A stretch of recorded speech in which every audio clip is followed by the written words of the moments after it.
Baal? Baal is perceived today as an idol name and not as a title.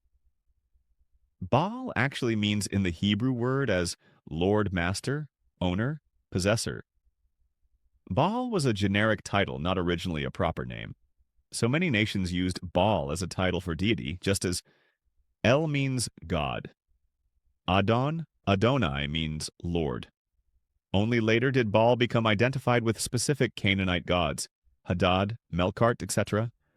Matter of fact, David used the title Baal, and this is crucial. 2 Samuel chapter 5 verse 20. And David came to Baal-perazim, and David smote them there, and said, The Lord hath broken forth upon mine enemies before me, as the breach of waters. Therefore he called the name of that place Baal-perazim. Notice carefully. David explicitly credits WH, the Lord. Let's call it Yahweh for this abbreviation. Yet he names the place Baal-perazim.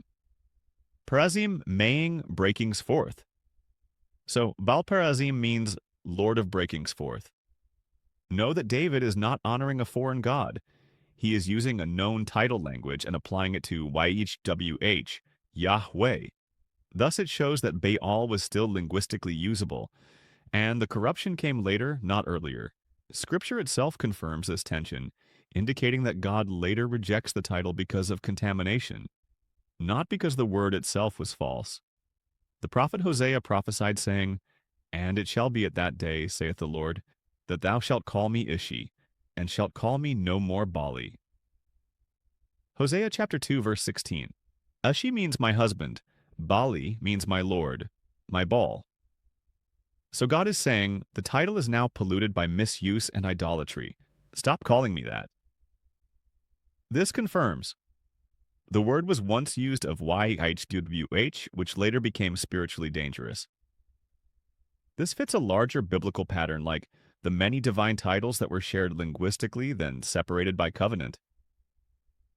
El, used by many nations, clarified as El Elyon, El Shaddai, Lord used broadly, sanctified as White Chasai, Baal. Once a title, later rejected due to corruption. Simply put, this is progressive revelation, not contradiction. This is the reason why this matters spiritually. What you're seeing and learning aligns with a deep principle. God's truth is older than its corruption.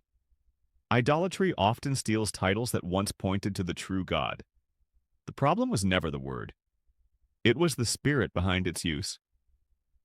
David, walking in Revelation, could still say Baal-perazim because the Spirit of the Lord had not yet forbidden it. The meaning was still rightly ordered. Later, under prophetic judgment, God draws a hard boundary.